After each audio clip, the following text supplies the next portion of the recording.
¿Qué tal amigos? Aquí les voy a ofrecer en esta ocasión parte de la lectura de Derecho Constitucional Contemporáneo, tomo 2, del doctor Rubén Correa Freitas. Me pareció interesante traer esto porque hay muy poca información al respecto. Bueno, vamos a ir al capítulo 8, los sistemas de gobiernos presidencial y parlamentario. Bueno, en este capítulo lo primero que el autor indica es el gobierno. El vocablo gobierno, cuyo significado etimológico es guiar la nave, puede ser entendido en tres sentidos diferentes. En primer lugar, se puede entender al gobierno en sentido amplio, como sinónimo de los tres poderes del Estado, es decir, el poder ejecutivo, el poder legislativo y el poder judicial. En segundo lugar, en la acepción más generalizada en la opinión pública, el gobierno es sinónimo del poder ejecutivo. Esto es el presidente de la República y los ministros del Estado. En tercer lugar, en una acepción más restringida, en los sistemas de gobiernos parlamentarios, como en el caso de Inglaterra, Alemania, España, Italia e Israel, el gobierno es sinónimo de gabinete o consejo de ministros que es presidido por el primer ministro. El Estado necesita para expresar su voluntad, es decir, para ejercer el poder etático, de un sistema orgánico coordinado, que es lo que conocemos como el gobierno. En otros términos, el gobierno es el sistema orgánico de autoridades por medio del cual expresa su voluntad del Estado. Esto es muy importante. ¿Cómo se ve Estado y gobierno? Son dos conceptos diferentes, pero que se relacionan entre sí. Mientras que el Estado es la población asentada en un territorio determinado bajo el poder estatal, el gobierno tiene que ver con las formas como ejerce ese poder del Estado. En efecto, el gobierno puede tener un órgano único que exprese esa voluntad del Estado, como sucedía en las monarquías absolutas, donde la voluntad del rey equivalía a la voluntad del Estado. Pero también el gobierno puede estar representado por diferentes centros de autoridad, como en el caso de los tres poderes del Estado en las democracias modernas, en donde rige el principio de la separación de poderes.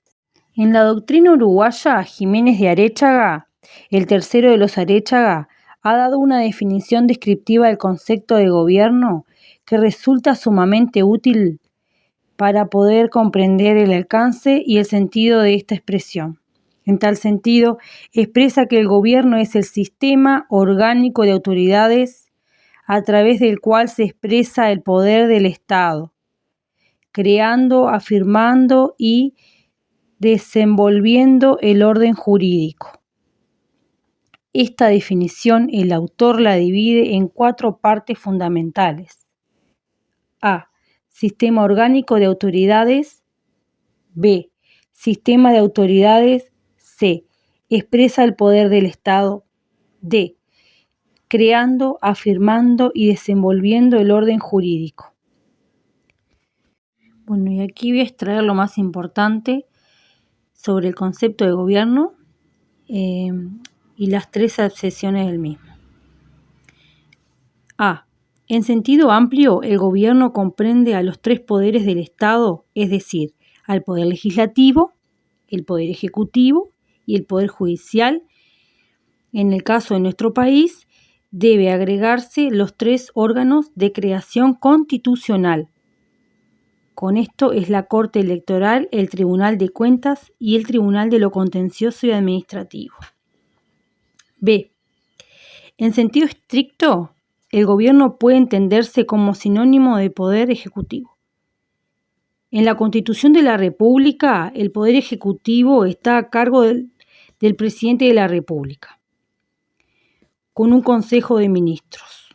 Constitución, artículos 149, 160 y 168, previniéndose que puede actuar de dos formas.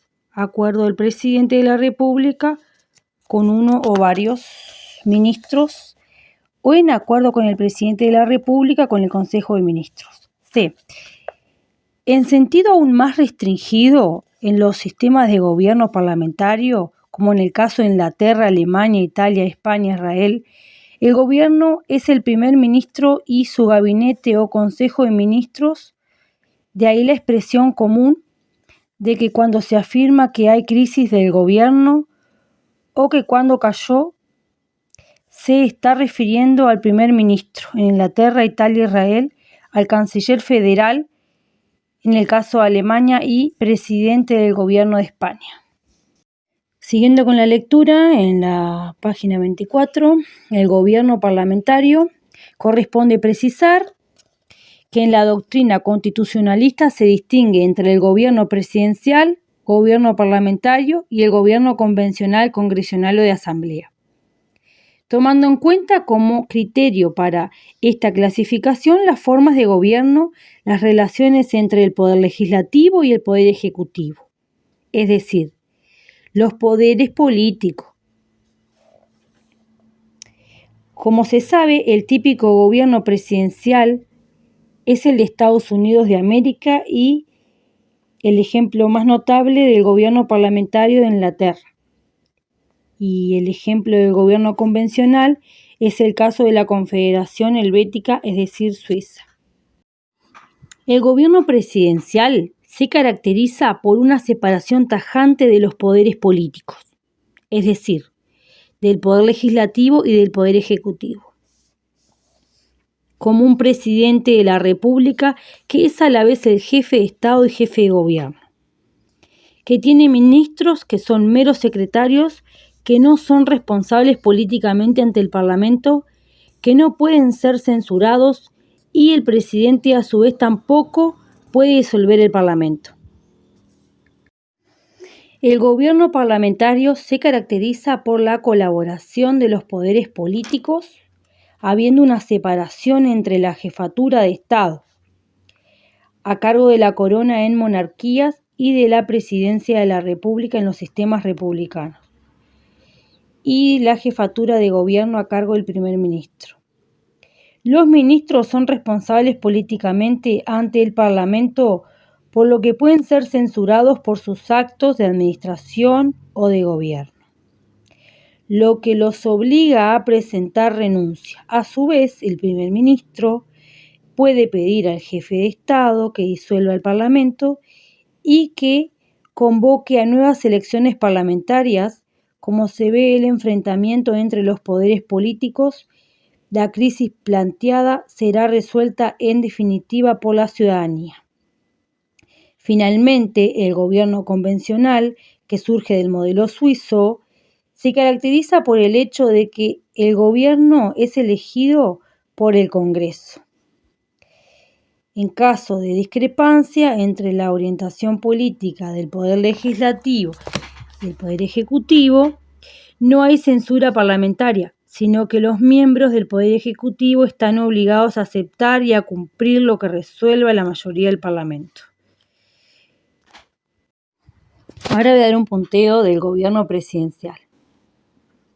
En este sistema de gobierno, el presidente ocupa un lugar preeminente en la orientación política general de la nación, de tal manera que, por ejemplo, los ministros son meros secretarios del presidente. La clave para entender esta forma de gobierno está en las relaciones entre el poder ejecutivo y el poder legislativo. Puede afirmarse que es el sistema presidencial donde se da nítidamente el clásico principio de la separación de poderes, ideado por Montesquieu en su obra El espíritu de las leyes, produciéndose una separación rígida o tajante de los poderes de gobierno, a diferencia de lo que sucede en los gobiernos parlamentarios, en donde existe una estrecha colaboración entre los poderes políticos, el poder legislativo y el poder ejecutivo. Las características principales del gobierno presidencial son las siguientes. A. El presidente, que es el titular del poder ejecutivo, que es a la vez el jefe de Estado y el jefe de gobierno, siendo quien imprime la orientación y dirección política del gobierno y de la administración. B. El presidente es elegido por la ciudadanía, sea en forma directa o en forma indirecta a segundo grado. C. Los ministros del Poder Ejecutivo son meros secretarios del Estado, por lo que no forman gabinete o consejo de ministros. D. Los ministros del Poder Ejecutivo no son responsables políticamente ante el Parlamento, razón por la cual no pueden ser censurados por sus actos de gobierno y de administración. E. Como contrapartida, el presidente no puede disolver al Parlamento y convocar a nuevas elecciones legislativas. Este régimen político de separación entre los poderes de gobierno fue descrito precisamente por Thomas Jefferson. Bueno, para ir cerrando, en la página 27 del libro mencionado, dice que el gobierno se caracteriza por el hecho del funcionamiento separado e independiente del legislativo y ejecutivo, estando ambos poderes de gobierno condenados a vivir juntos como un matrimonio sin divorcio.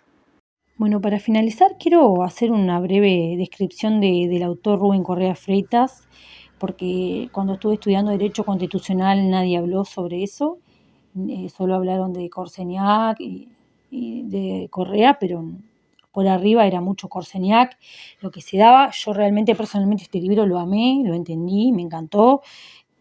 Bueno, voy a dar un breve punteo de la bibliografía del autor. Es profesor titular de Derecho Constitucional grado 5, designado por concurso de méritos por resolución del Consejo de Facultad de Derecho de la Universidad de la República, de fecha 5 de agosto del 2016. Es el director del Instituto de Derecho Constitucional de la Facultad de Derecho de la Universidad de la República del Uruguay, designado por el Consejo de Facultad de Derecho con fecha 23 de noviembre del 2017. Fue coordinador del área de Derecho Público de la Facultad de Derecho de la Universidad de la República Oriental del Uruguay durante el periodo 2019 al 2020.